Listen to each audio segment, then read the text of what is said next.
Hey, Chris Haynes, Cleveland.com. LeBron, when Steph hit the three, I believe it was like 5:55 left in the fourth quarter. You guys called a timeout. You guys came out of the timeout. Can you talk about if that was exactly what you guys wanted? It seemed like after that, the offense kind of sputtered. I don't know. I'm trying to replay it back. I'm not quite sure we ran out of timeout, but They went up 9. They went up 9 at that point. yeah, I'm not quite sure what we ran out of timeout when we came back on the floor. But our offense did stall a little bit in the fourth quarter. We played a little bit too much random. Trying to dribble drive, get guys looks. Then we started settling a little bit for the three-point shot when we kind of got down, which we got to do a better job of that. But we had our chances. I think the third quarter was a momentum swing for us, and they took advantage of it. Over here, This is for LeBron and Kyrie. John Telich, Fox 8 News. What's your mindset heading into the next game? Our mindset is get one. We got to go out there and play obviously better than we played tonight, much better than even when we played in Game 3. But we got to get one. It's not about overlooking it. It's about getting one on their home floor where they've been very successful. We got to come in with the mindset that our coaching staff will give us a great game plan, and we got to execute that. And worry about the results after. Chris on the left side. Chris Broussard, ESPN. LeBron, you had words with Draymond and Steph. What kind of got you going, and what were you saying to them? Nothing that get me going. Draymond just, he said something that I don't agree with. I'm all cool with the competition. I'm all fine with that, but some of the words that came out of his mouth was a little bit overboard. And being a guy with pride, a guy with 3 kids and a family and things of that nature, just some things that go overboard, and that's where he took it. So that was it. Anything with Steph? Nah. That was that conversation was competitive conversation. I'm okay with that. Jason Lodak, Big Joe. LeBron, I think you had 4 free throws tonight, the entire game. Just your thoughts on that and some of the calls tonight. Well, it's been like that all year, for the most part. Not quite sure what I can do personally to get to the free throw line, but I got to continue to be aggressive for our team. I'm getting hit, but the refs are not seeing it that way when I'm on my drives. But I got to continue to be aggressive, for our team. That's who I am. That's what opens up the floor for a lot of our shooters. And, just worry about the results afterwards. It's tough, playing 46 minutes and only going to the line 4 times as much as I attack the rim. So, it's just a tough situation for our team. Joe Varden, Cleveland.com. I did have a question for Kyrie too, but I wanted to follow up with Draymond. LeBron, I think you've seen it now. He got you in the groin during that. Do you have, especially given Draymond's situation with the flagrants and whatnot, do you have any opinion on what happened there, or what should happen? Well, I don't know what should happen. It's not my call. It's the league office. They'll take a look at it. We all saw it in the locker room. Like I said, as a competitor, I love going against Draymond.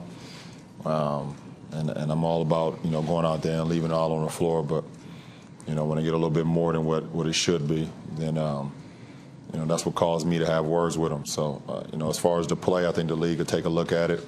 Obviously our locker room have seen it, and we'll see what they say. Do you expect that the league, whether you think they should, do you expect that they would? No. And then for Kyrie, you were off to such a hot start, and it looked like you hurt your hand or something. What happened to it, and did it affect you at all as you went along? No, just a bruise. That's all. Tim on the right side. Tim Reynolds, Associated Press. LeBron, what do you tell yourself the next 2.5 days, and what do you tell your guys the next 2.5 days when you know the enormity now of the chip stacked against you? Well, obviously, if you want to look to that side, then you put too much pressure on yourself. I think for me, as a leader of this team, we just got to get one. Let's get one. We already got to take a flight home back anyway, so we might as well come home with a win and play on our home floor again. And being a confident bunch, we feel like the chips have been stacked up against us all year anyway. So, we got to learn from our mistakes tonight, which we made. We made some, and we go out with the mindset, let's get one and bring it home. Dave here in the front. David Greniman, ESPN. Kyrie, did you find anything personally offensively in games 3 and 4 that maybe you didn't have in games 1 and 2, and can you use that moving forward in the series? I have no choice at this point. I'm following this guy to my right's lead, and game 3 and 4 I've been put in positions to be successful, and our guys have trusted me to be aggressive, whether that be in transition or in the half court. Our 1-4 pick and roll with Bron playing the 4 have been working for us great. So we just have to be better in game 5, and come in with the mindset that be aggressive for however many minutes me and myself and everyone else needs to play. But I know that the echo and the attitude of effort and things that we can control going to game 5 will be at an all-time high. And next 2.5 days will be a lot of preparation, learning from our mistakes and moving on and preparing for game 5. Front row in the center. For either of you guys, HaydenGroveScout.com, did you feel that fatigue played a factor at all in this game? No, not at all. No excuses.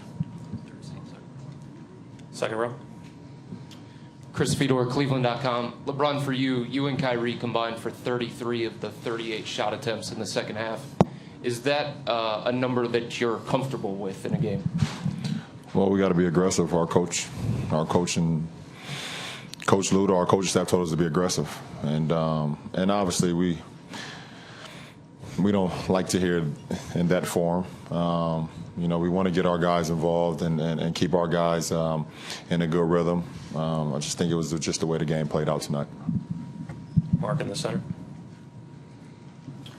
For both you guys, Mark Schwartz, ESPN, the story of the first 3 games in large part was how Curry was having trouble affecting the games. He sort of got loose from you guys tonight. What did you both see that made him so successful compared to the other 3 games? Well, first of all, he's a great player. We know that, and we knew he was going to come out and be aggressive. It's because out of the first 3 games win, and we knew he was going to be aggressive. We made some mistakes, and he made us pay for them. He made us pay every time we made a mistake defensively, and he shot the ball extremely well from the 3-point line. We tried to keep a body on him when he went in the paint where he struggled a little bit, but from the 3-point line, he made us pay. Dan back right. Dan Devine, Yahoo Sports. Beginning of the fourth quarter, you guys are up by 2 points. They go on a big run. They rip off a 12-1 run. You guys sort of, it was like you were playing in quicksand a little bit there. What was the experience like as that's sort of starting to happen for you? What was changing for them that was making it more difficult for you to get stops? They started making shots, and then they started getting stops. They did it on both sides of the floor. It started with, I believe, Harrison Barnes' 3 at the top of the key. That was a big shot to kind of get their rhythm going, and then they got some offensive rebounds, some second chance points, and then defensively they got stops. Okay. Last 3 questions on this side. Go ahead. David Zabak, Fearless Sword for Kyrie. Seemed like in game 3, you guys really were dedicated to keeping JR involved, kept going to him even after a couple early misses. What can you guys do for game 5 to get him more attempts and keep him going? Just about making sure that we're putting him in spots to be successful, especially in transition, getting him shots early and often, and having him feel good, especially throughout the game. I mean, there were a few tough ones that he had to take, into the shot clock.